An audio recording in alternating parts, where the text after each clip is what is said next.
Ooh, it's been a while since I've just sat down and recorded something for this channel. Alone. It's just me. But anyways, hey! For a little bit of context, I deleted the 2019 summary video. I just didn't really like it anymore. But I still think summary videos are very beneficial, so I'm starting a little summary series for Off the Table. Each episode will come out periodically after major events have happened in the story. Plus, I'm doing this since previous episode quality wasn't the best, and it gets a lot better from this point forward, but that doesn't matter! It doesn't matter! I'm doing this because I love you! That doesn't matter! But this way, if you missed any previous episodes, you can watch the summary to get caught up and join back on future episodes. Also, there will be multiple artists contributing to this video, as well as music used throughout Off the Table playing, so each segment will show which artist drew the scene and what song is playing right here. So sit back, relax, get a snack and something to drink, and enjoy!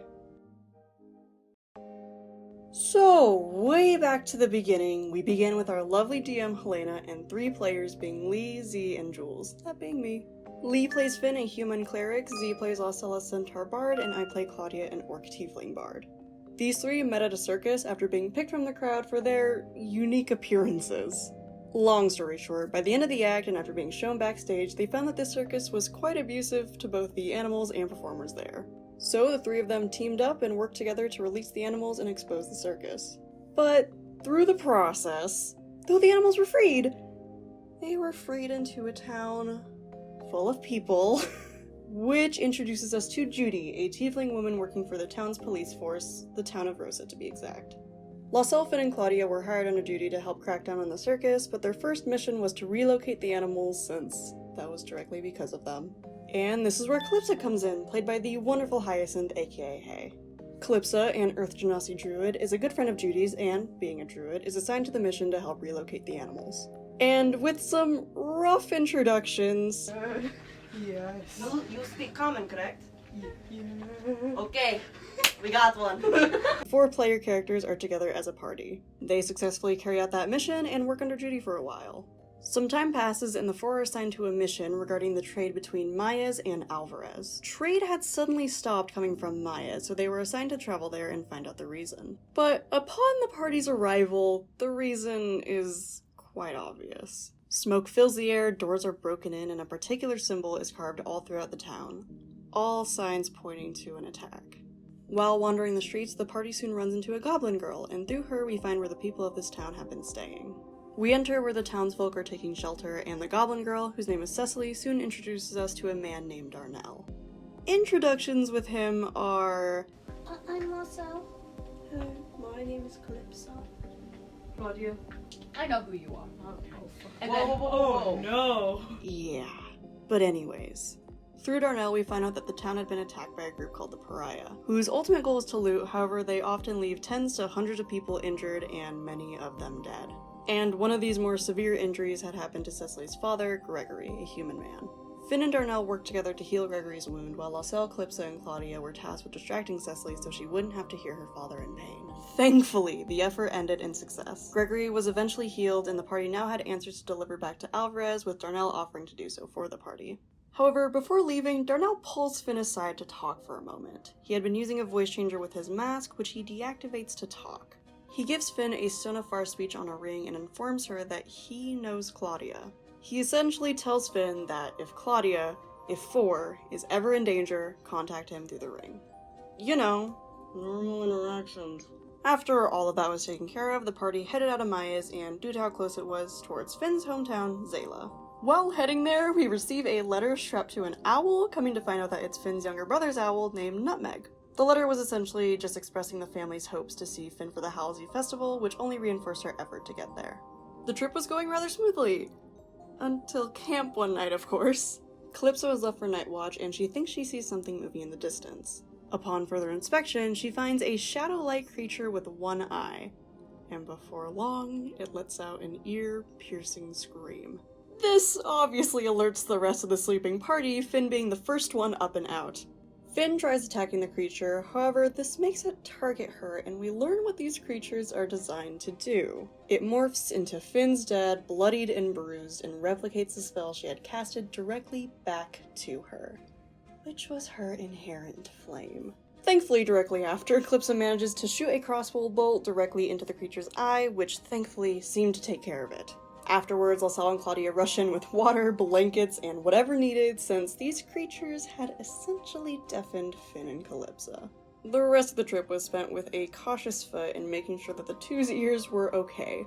But eventually, we finally make it to Zayla. As we wander the streets, we soon run into Finn's gigantic family. Out of Finn's siblings, there's Edward, a human, Iris, a halfling, Phelan and Miko, tieflings, and Rasper, a kenku. And finally, we have Finn's parents, Ivan and Corey, both human. After some introductions and staying the night, Hallows' Eve officially starts.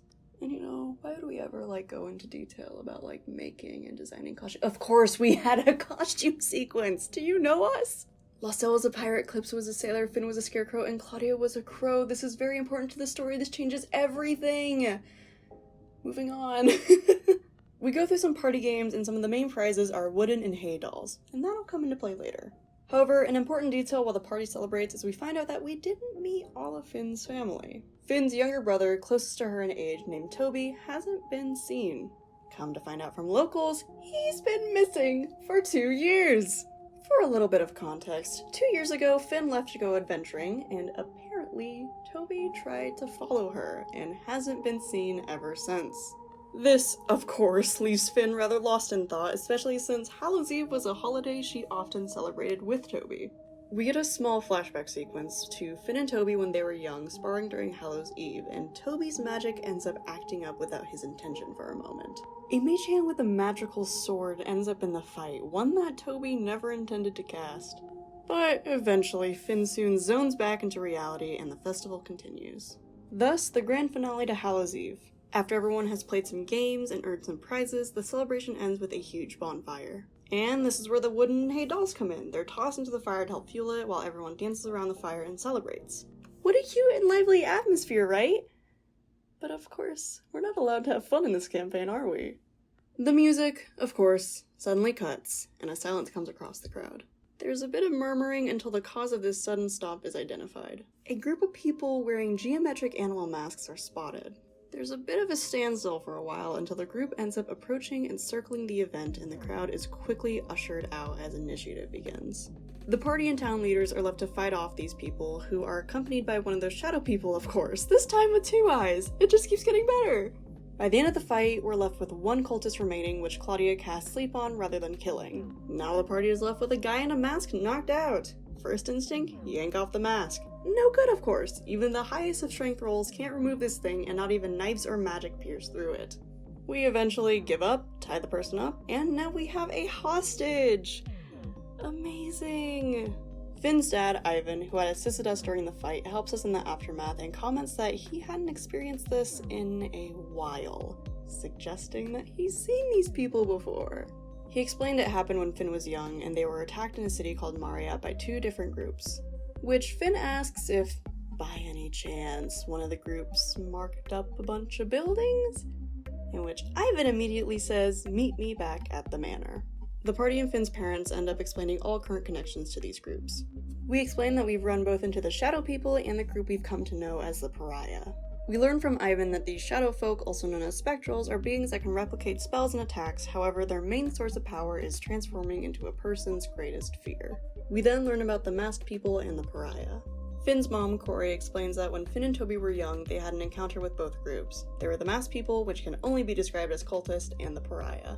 And these two seem to be assisting one another on this attack. They attacked Mariat while Ivan and Corey were in town with Finn and Toby, and they had a direct encounter with one of the members of the Pariah. A little green tiefling ended up where Corey, Finn, and Toby were taking shelter. Corey assumed it was a child lost in all this mess, so she let her and siblings play together. Everything seemed rather safe until a giant blue tiefling woman entered. This woman and Corey ended up in a rather brutal fight, and by the end of it, Corey had burned the woman's eye before she took the tiefling child and vanished. With all this information, seeing that the cultists and Pariah could still be working together, and the party has been involved with 2 attacks by both parties, one in Maya and another in Zayla, 2 towns in pretty close proximity to each other, we felt a need to dive deeper into this. Something we found out while in Maya's was that Darnell, the man that gave Finn a ring of far speech, has been tracking the Pariah. Seeing as he could have more information, Corey takes Finn's ring and decides to contact him. Now, this call, I can't do it justice in this video. You never asked if I've seen him in the work of Pariah. You just just asked if I've seen one of them. Okay, well then have you seen them in the work of the pariah? But it's so entertaining. Briefing of the call. We find out from Darnell that the pariah is heading in the opposite direction of where Zayla is, so no risk of an attack there. We also bring up the cultist, in which we find out from Darnell that he knew one of the cultists, apparently. The cultist he met lived in Solaris and had to obtain a special acid in order to remove the mask. Their masks are essentially fused into their skin. He also warns us to make sure that our hostages' hands are tied up because they carry around a suicide pill in case ever caught. This just keeps getting better! And lastly, we find out that when Darnell was young, he had seen the cult in the works of the pariah, and he was about 6 at the time. Towards the end of the call, we make a plan to meet up with Darnell in an in-between spot of the two towns in a place called Dacula. And with that, the call ends. With all the exchange of information over, the party checks in for the night with plans to head to Dacula, a town that we found out is quite known for their hot springs, in the morning. By morning, we head out, and our first day in Dacula is spent pretty much just doing self-care. The party went to the hot springs, Laussel and Finn got massages, Claudia and Calypsa got their nails done. It was pretty much just an episode dedicated to having a good time for once. Wow. Oh, and, you know, Calypsa sees a tattoo of the pariah symbol on Claudia's neck while changing, but pretends not to see it. You know, a normal spa day. Later during the visit, the party meets with Darnell at a local tavern to exchange some more information. First thing that happens... Bang my fist on the table. Who are you? No! Jesus! You Mistra! Great start. But anyways, Darnell did some research for our meeting to try and gain some more information about if the pariah and cult had recently been working together, which you found out that they had not. However, we do find out that the cultist could potentially be connected to a church, the Church of Teya, which Calypsa immediately tenses up at, but decides not to talk about. But particularly about this cult, we find out that they're after a particular bloodline, which immediately takes us to suspecting Finn, who comes from a pretty long line of notorious figures, particularly in relation to their inherent fire magic. Ultimately, the party decides that we want to get to Solaris to try and meet and talk with this ex-cultist and potentially try and get some more information about Toby's whereabouts. However, Solaris is a 2 weeks travel away, but Darnell might have a shortcut for us.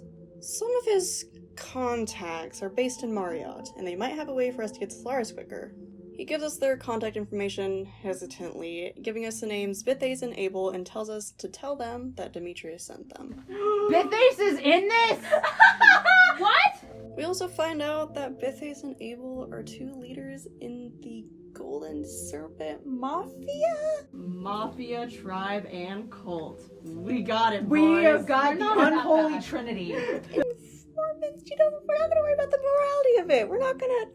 It's fine. Right? This is essentially the entire conversation, outside of one question from Claudia. She asks why Darnell has been tracking the pariah in the first place, in which his response is a handshake that Claudia recognizes. Pretty much out of pure shock, she excuses herself from the table and leaves the tavern. The party is of course left rather confused, and Finn being slightly aggravated at Darnell for a moment, but eventually their meeting ends and everyone leaves the tavern. Finn and Laussel decide to check in on Claudia, who's been in thought outside of the tavern. However, Calypsa decides to wild shape into a cat and follow Darnell back to his inn. She manages to find the inn that he was staying in and ends up seeing a man who looked to be both an elf and a water genasi. After being let into his room and seeing some rings, jackets, and the plague doctor mask, it was safe to assume that we had our match. Before Calypsa heads out, she also hears him counting up money for the hot springs. Eventually, Calypsa heads back to the party and explains everything that she saw to everyone, a description that Claudia immediately recognizes. Hearing that he planned to go to the hot springs immediately, without any hesitation, she rushes to the hot springs, Finn immediately behind her, and Laussel and Calypsa stay behind and go back to the inn. All of this chaos ultimately ends in Claudia facing Darnell, or as she knew him, Demetrius. The two of them grew up together, and as Finn comes to find out, with not much to hide in the hot springs, they were both members of the pariah. They each have the symbol tattooed on their neck and numbers on their inner arm of what their names used to be, 3 and 4. Finn is left confused, shocked, but most importantly, quite upset. The party, who's been on the hunt for information on the pariah, essentially had one of their members in their party who never said a word. With this, the 3 of them head back to the inn where Calypsa and Laussel were staying to figure everything out. It's a rather heated conversation, feelings of betrayal and confusion across the room, especially since Claudia is slowly learning things about Demetrius as the conversation continues. I have nearly been killed. I have died because of this man. Died? Long story. And it soon reaches a point where Laussel casts calm emotions on the entire room. However, seeing as everyone was rather filled with emotion, Finn decides to leave the inn and head to a bar for some drinks, which Calypsa eventually joins, and Laussel leaves with a simple... Oh, that's so weird. Laussel's going to watch us. Oh boy. This leaves Demetrius and Claudia alone for a bit. They keep conversation brief, especially since Claudia didn't want to leave Laussel to deal with a drunk Finn and Calypsa, but they managed to get some words in. Of course, they missed each other, glad that one another was okay. I mean, it's been 6 years since the two of them have even spoken to each other, which, wow, reunion, but it's also very difficult to find the words. Claudia decides to ask about Cecily and Gregory, especially since it seemed that Demetrius had been living with them, in which he explains that Cecily was 7. Meaning not 7 years old, but 7 as in that was her name in the Pariah. You know, that's a drop right there, but the two soon say their goodbyes. Again, now knowing who one another is, it's a lot more difficult this time. But eventually, Claudia heads back to the tavern and Demetrius heads back to his inn. Now, at the bar, Finn and Calypsa ended up drinking quite a bit, which results in the two of them heavily flirting with one another, you know, casual D&D activities. I mean, they're practically using one another as a walking stick on the way back to the inn, which Laussel and Claudia quickly follow behind them to make sure that, you know, they don't die. The two of them make sure that Finn and Calypsa make it safely back to their inn room, which, for those invested in ship content, the most that we know that happened is Calypsa kissed Finn's cheek. Major moves, wow! However, by morning, when Laussel and Claudia go back to their inn room, which they don't respond to knocking, so they just walk in, and they find the two practically on top of one another on the floor. No questions asked, we wake them up, make sure that they're okay for morning, and we decide to hit the road for Marriott. Travel surprisingly ends up going smoothly, and before we know it, we're at the front steps of the place that Demetrius gave us the note of. We're greeted by a half-elf who immediately lets us in after hearing that Demetrius sent us, and after seeing Claudia, because apparently he recognizes her too. You know, I can't ask questions anymore. He introduces himself as Abel, has us all sit down, and we explain that we're trying to get into Solaris. Which, perfect timing! Abel and his husband were just about to head there, which introduces us to JRose. He looks like over all of you, his eyes lingering on Claudia before he looks at Abel and goes, "The blue bitch," and Abel. Long story short, they essentially have a portal that'll lead us straight into Solaris. A portal that leads to their casino. And before we know it, we're in a bustling casino where we meet another leader alongside Abel and Vithes, her name being Dorado, the big boss herself. Something interesting about Dorado is that she doesn't have to ask for anyone's names. She might have known Claudia's name, but Finn and Calypsa, who have no connection to her, she just immediately knows the names of. The only person she couldn't read was Laussel. You know, a really odd interaction, but knowing her connections and information, we decide, we're desperate, we'll come back after we get our inn. Check-in, settle in, immediately back to Dorado where we strike up a deal to try and get some more information on Toby, that being Finn's #1 goal right now. We were given 2 options, 50 gold for a general idea of where Toby could be based on local input, or 200 gold for us to know exactly where he is. Finn is practically already placing down the 200, but Calypsa stops her. Finn, of course, confused as all hell, tries to counter this, but Calypsa remains persistent, which Finn soon slams down the 50 with a sigh. We're told we'll receive our information within a week and it'll be mailed directly to our inn. Which means we have a week of time to burn. You know what that means. Yes, we have more outfits now, this will happen a lot. But anyways, some other events. Finn and Laussel went to the Mishra Temple in Solaris together, since Mishra is a goddess that Finn worships. And they found out that the temple had recently been attacked by spectrals, the shadow folk. We soon had the whole party investigate this to get some more information on spectrals to better combat them. Meanwhile, Calypsa and Claudia went jewelry shopping together where Calypsa bought Finn new earrings and Claudia got a turtle charm necklace. Also, while the two were out, they met Judy again. She was relocated to Solaris and currently has a kid on the way. Note that Judy's fiancé is an orc. You can imagine how Claudia feels right now. And finally, Claudia reunited with some old friends. She lived in Solaris for about 7 months and ended up meeting with a woman named Monica and her granddaughter Mary Lee. And, you know, she buys a new instrument since she runs a music shop. Listen, it was a moon lute. Look how cute it is! And one side note from this, she ends up meeting Mary Lee's mother and Monica's daughter, Angie. Claudia hadn't met her when she lived in Solaris and notices a scar on her neck. Keep that in mind. Anyways, that's a quick summary of the week. Finally, the letter arrives. The letter is a response from an interview with someone who had met Toby. He explains that they met in Solaris before he eventually disappeared, meaning the last time Toby was likely seen was in the city that we're in. Thank God we could be on the right track. We ultimately decided to go on our lead with the Church of Teya. We were going to go investigate the temple as a group, however Calypsa insists that she is not going. Not wanting to leave Calypsa alone, Claudia suspects that the ex-cultist Demetrius knew was Angie, so her and Calypsa decide to go talk to her while Laussel and Finn go to the temple. Plan in action! So we thought. On our way out from the inn, Calypsa soon hears a woman call for Lady Calypsa.